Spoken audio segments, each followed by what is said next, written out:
Hello and welcome to the last section of Chapter 27 on Empire and Expansion of the American Pageant for AP US History or regular US History. We're going to start with the Hinging the Open Door in China and go all the way through Japanese laborers and finish up this talk on imperialism in the United States. So all of these little islands and acquisitions in terms of Hawaii, Midway, and eventually the Philippines were seen as stepping stones to get to China. China, the most populated country in the world at the time, this was seen as the grand prize. To be able to trade with that huge population. However, back then there were rivalries in China. In the 1890s, Europe and Japan had carved out spheres of influence, areas where they had exclusive trade rights in China, and other countries didn't mess with this. And so it was kind of, this was kind of how the things was going. This was the status quo in China. And so the United States was left out. They showed up too late, and they wanted to trade with China, and these countries said no. So I want you to imagine, and this is taking you back in time, if you have a local mall, and in the mall there's a food court and there's certain restaurants, there's like Orange Julius and maybe a Subway and the pretzel thing and the Cinnabon, and hopefully you have a Taco John's because Taco John's are amazing. And imagine that each of you're assigned a certain restaurant. And you can only eat at that restaurant. You can't go to any others. And then the new kid shows up and wants to go to the food court, and everyone says, no, you're too late. That's kind of the open door policy with China. John Hay, Secretary of State, proposed the open door policy, and Europe and Japan scoffed at it. That basically any nation could trade freely with China. To go back to our analogy, anybody could eat it anywhere in the food court. You didn't have to eat Subway every day because Subway's nasty. It's not eat fresh. It's eat nastiness. Russia was the only major power not to accept it, so it didn't go through. Then it just so happened that there was this secret Chinese martial arts society, aka ninjas is what it sounds like to me, who did a rebellion against the foreign powers in 1899. This secret society of Chinese martial arts group were called the Boxers. And so this is known as the Boxer Rebellion. They besieged Beijing. They drive out the foreigners. They tried to. Their quote was to kill the foreign devils. In 1900, the rebellion was put down by foreign troops from Britain, from France, from Germany, from Russia, from Japan, from the United States to squash this, and it really scared people that they almost lost. They almost killed the golden goose, the trade with China. So imagine our food court, the people, the workers rebel, and they're whacking people with Subway stale bread, and they're throwing pretzels at each other, and they're dousing you with hot oil, and so you have to squash the food court riot of 1899. 18,000 troops served, including Americans. And so at that time, John Hay proposed a second open door. Like, hey, what do you guys think about maybe we can trade wherever? We don't have to close ourselves off to a certain area. And so it was accepted. So now America could trade with China, and you can go to anywhere you want in the food court in the mall, which I know you don't go to the mall. You just shop online, you look at TikTok, and you have no life. Go to the mall. It's fun. Europe was scared to lose their trade. Here's some pictures from the Boxer Rebellion. I think this would make a good movie someday. A lot of cool stuff going on. I mean, we have ninjas, we have, cannons, and we have war, and this would be pretty epic. Here's just kind of shows the various flags. You have the Japanese flag here. This is actually an old Russian flag. That's a German flag, I believe. Might be Austrian, I'm not sure. This is a French, and hey, look, there's the Stars and Stripes. That's us. We're the United States. Yay! So the election of 1900, imperialism, this is basically an election on imperialism. Is it okay to take over other countries? Or should we go with William Jennings Bryan, who's a really good speaker and he wants to change things and reform? McKinley runs, and the Republican Party support the gold standard. They support imperialism. They nominate the war hero and recently elected governor of New York, Theodore Roosevelt, because they needed to shut him up. This guy was so outspoken and nobody can control him. They decided, let's give him the one job in America, but it's very prestigious where you don't do anything. Vice President. Mark Hanna comes up with this plan. The Democrats nominate William Jennings Bryan again, so you have a rematch of 1896. He ran on the Silver Standard anti-imperialism and populism platform. McKinley and the Republican Party do really well. They win the election, and Theodore Roosevelt is elected the vice president at age 42. Here's the electoral map. That's one of the oldest looking electoral maps I've found. You can see that the green went to William Jennings Bryan, who won the South and a couple states in the West. And then William McKinley won the North, the Midwest, and the West Coast. So, in September 1901, sadly, at the Buffalo World's Fair, President McKinley was assassinated. A crazed anarchist named Leon Czolgosz shot him, and he died. And so 42-year-old Theodore Roosevelt takes over, youngest president in history. And Mark Hanna, the guy who came up with the idea that let's put Roosevelt in power to the one job that doesn't really do anything, he's appalled. In fact, he says that darned but not darned cowboy is now president. Roosevelt thought the president should lead boldly. He's a strong man. He is a man of vigor and energy. He loves exercise. He loved outdoors. He actually used to do boxing matches in the White House and kickboxing and judo. And so he's just a guy that's going to get out in front and lead. He had no real respect for the checks and balance system among the three branches of government. He thought the president should not be subservient to Congress. The president should lead the government. He also felt that he may take action for the general interest of the public. The idea of public interest, it comes to our vocabulary largely because of Roosevelt, because it wasn't specifically forbidden in the Constitution. Basically, he's bending the rules. It's not forbidden. I'm not doing it. Whatever. I'm going to do what I want. This is Roosevelt giving a speech in North Carolina in 1902. He was very boisterous, very animated, very like a coach, just a rough and tough guy. He's like the toughest president we've ever had, besides maybe Abe Lincoln, who was 6'4" and wiry and a champion wrestler. Loved the outdoors. Theodore Roosevelt loved Colorado in particular. He was a sick child growing up, and he always had to watch kids play outside, and he didn't like that. And so when he was finally healthy, he dedicated his life to exercise and taking care of his body. The top left picture here is Roosevelt hunting up Divide Creek, which is in western Colorado. This is him outside of Newcastle, Colorado, where Coleridge High School is, where we're at. And this is Roosevelt as a young man. Then here is Roosevelt outside of Glenwood. If you guys know Glenwood Springs, this is where Iron Mountain is. The pool would be down here. This would be Target. Oh, Target. And then this is Roosevelt speaking at a church in Fairview, which is south of Silt and Rifle. The church is actually still there. It's on private property. There's stained glass windows in Rifle, Colorado, in the library to commemorate Roosevelt speaking when he came out here. He liked to come out here to hunt. He stayed in the Hotel Colorado in Glenwood Springs, which became the White House of the West. He enjoyed the hot springs pool there. There's world renowned.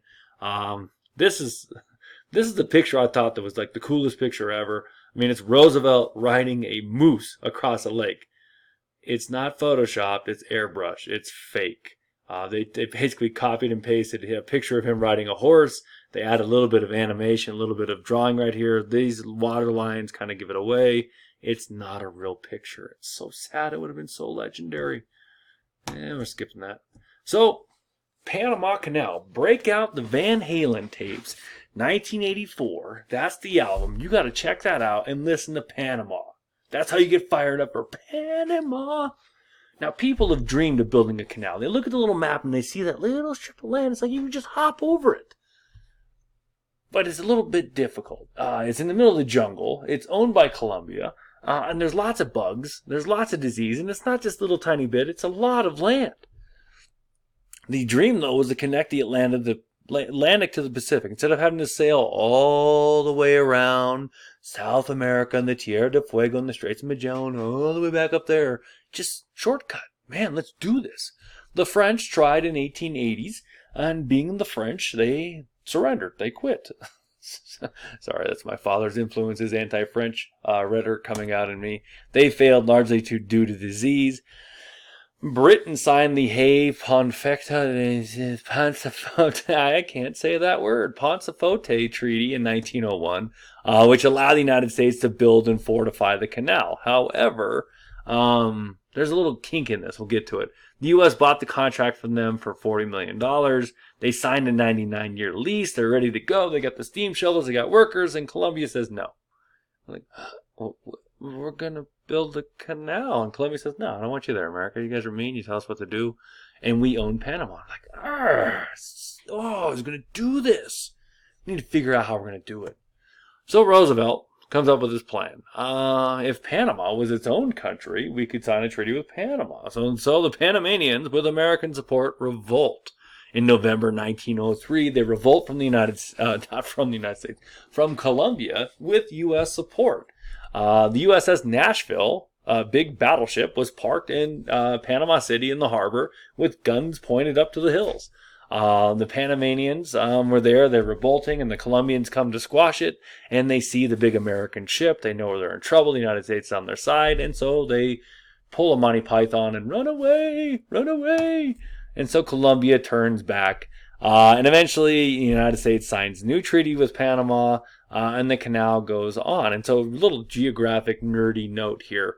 Panama is the only country that I'm aware of that actually switches continents at this time. When Panama was a part of Colombia, it was a part of technically South America. But once Panama declared independence, it is now a part of Central America, which is a part of the continent of North America. Wow, that's a big deal. So the United States recognizes Panama, they sign the new treaty, and they begin work on the Panama Canal. They get a 10-mile wide canal zone, and Roosevelt says, I took the canal zone and let Congress debate. And while the debate goes on, the canal does also. Which Roosevelt didn't speak like that. He actually had a high squeaky voice. I took the canal zone and let Congress debate. My ho, Kermit the Frog here, reporting from the swamp, and while the debate goes on, the canal does also. That's a joke on my part, I'm sorry. But his son's name was Kermit, and he did sound like Kermit the Frog. I don't know. This was evident of Roosevelt's kind of philosophy of foreign policy of speak softly and carry a big stick, and basically everything else takes care of itself. He didn't mince words. He didn't negotiate with the Colombians. He just parked a battleship in the harbor when there's a rebellion, and he didn't say anything. Just like, hey, check out these guns right here. You want some of that? I didn't think so. This is Panama, our new sister republic, the new treaty, and Roosevelt's digging out the canal, and he is dumping the dirt on the capital of Colombia, Bogota, right there. Oh, what a strong leader. So the first thing the United States did was to eradicate mosquitoes. There was a theory that mosquitoes were causing these terrible jungle fever diseases, yellow fever, malaria. And this idea was tested, and so they wanted to prove it. So William Gorgas, the head of engineering for the Army, based his work on what happened in Cuba in the Spanish-American War. And so before they ever dug any locks or did any work, they drained stagnant water. They built, drainage ditches and all this stuff, and they basically eradicated the mosquitoes, and it worked greatly. It was one of the great engineering feats of the era. And so after that is done, they actually have a better health record in the Panama Canal Zone than New York City at the time. They bring in thousands of workers to carve out the canal, to build the lakes, to construct the locks. It's really an engineering marvel of its time. The grand opening was not until August 15th, 1914, which reduced shipping from New York to San Francisco by 7,000 miles. It signaled the United States was a global presence, but it built in resentment from Latin America that the U.S. had bullied its way in and done this. Roosevelt, out of power, not a president anymore, attended the grand opening ceremony in Panama, and then Jimmy Carter gave it back. He felt bad. He's just a nice guy in the 70s, and we signed a treaty with Panama, and we returned the Panama Canal in 1999. So that's the story of the Panama Canal. Here's a little side section. So you have your little boat, and you go to Colon, and then you basically, locks are like giant bathtubs. You just shut the door and fill it up with water, and then your boat floats up to the top like the rubber ducky, you're the one. And then you do that, and then you go across the Gatun Lake, and then to go down, you just drain the water. And so here's kind of what it looked like. Here's a map showing that most of it was a big lake, but the Panama Canal, like I said, an engineering feat of global proportions. This shows the actual canal locks. You can see that this giant cruise ship here is going through the canal locks, and you can see the water so much lower here. So they close the doors and they fill it up, and then they open these doors and the boat sails forward. And you can see the water levels here and here versus down below with that barge. So several Latin American companies were in debt to European countries, which is not a good thing for America. And so Roosevelt issues his corollary, which is an addition to the Monroe Doctrine, that declared the United States could pay off Latin American countries' debts to keep Europe out. Because if they can't pay their debts, Europe could seize assets. They could take stuff. And so to prevent that from happening, Roosevelt says, look, we'll take care of it ourselves. Basically, the U.S. will intervene in Latin America if things are unstable. The U.S. will get involved. If you got a problem, we'll solve it. Check out the DJ. Never mind, that's not Vanilla Ice. We're not going there. Latin American countries hated the Monroe Doctrine. They're like, really? You just boss us around? You don't respect us? You say West Side homies for life, but it's really just the U.S. homies for life, because that's all that matters to Latin Americans. Their view is, the only thing that matters is America. The United States of America, excuse me. And so it was an excuse for numerous U.S. interventions in Latin America. It's going to get even worse during the Cold War. Roosevelt was actually responsible for a lot of this, and so it built up a lot of the resentment in Latin America. This is a political cartoon in 1904 with Roosevelt and his big stick in the Caribbean, and he's just keeping everyone in line because the United States is big and tough and has a giant club to whack you with. Japan, at this time, goes to war with Russia in 1904 over the failed withdrawal of troops from Manchuria and Korea. And so they actually do a surprise attack and destroy a Russian fleet. Russia ships a new fleet all the way from St. Petersburg, and it takes months and thousands of miles to fight in 1905, and the Japanese sink that second fleet. They were also ignoring the open door policy. Japan. Roosevelt got the two together and brokered a peace agreement in Portsmouth, New Hampshire in 1905. And so this was a shock. The idea of social Darwinism, the idea that the whites were superior, this is the first time that one of these supposed minority, or as they would call it, mud races, defeated a white nation at that time. It was shocked that Russia could lose to Japan. But Roosevelt helped end the war. The Japanese received no compensation for their losses, but they still controlled Korea. Because of the treaty, the friendship with Russia waned, and Japan became a rival with America and Asia, and resentment is built in. But for his part, Roosevelt wins the Nobel Peace Prize. He's the first American to ever win the Nobel Peace Prize for brokering an end to the Russo-Japanese War of 1904 and 1905. So thousands of workers were coming to last peace for the Japanese, coming to California for work. In San Francisco and other parts of California, they were being segregated. Roosevelt didn't like that, so he helped end segregation, but he didn't like all the Japanese immigrants. And so the U.S. and Japan entered a gentleman's agreement to limit immigration. Basically, the Japanese would stop sending people to the U.S. In 1908, the Root-Takahira Agreement was reached with Japan. They pledged each other to respect each other's territory for like 30 years. In 1907, Roosevelt, to show to the world that we were big and bad, sent 16 gleaming white new battleships to cruise around the world. And the Great White Fleet is it's basically us flexing our muscles. Going around going, hey, do you see, look at us. Look at America. Yeah, the Hans and Franz, we all jacked. Look at you, little girly mans, all of you. We're gonna crush you. Because we have the Panama Canal. We got brand new boats. Don't mess with the United States. After 100 years of living in the basement as a hermit and selling stuff on eBay and playing video games and lifting weights, America is now jacked. America is ripped, and we are a world player. And that's what the Great White Fleet does. These are the great imperial powers of the era, showing how the globe was just carved up by all the European nations and also Japan and included the United States. And that's all we got. I hope you enjoyed this. I hope you learned something. If not, send me a message. Take care.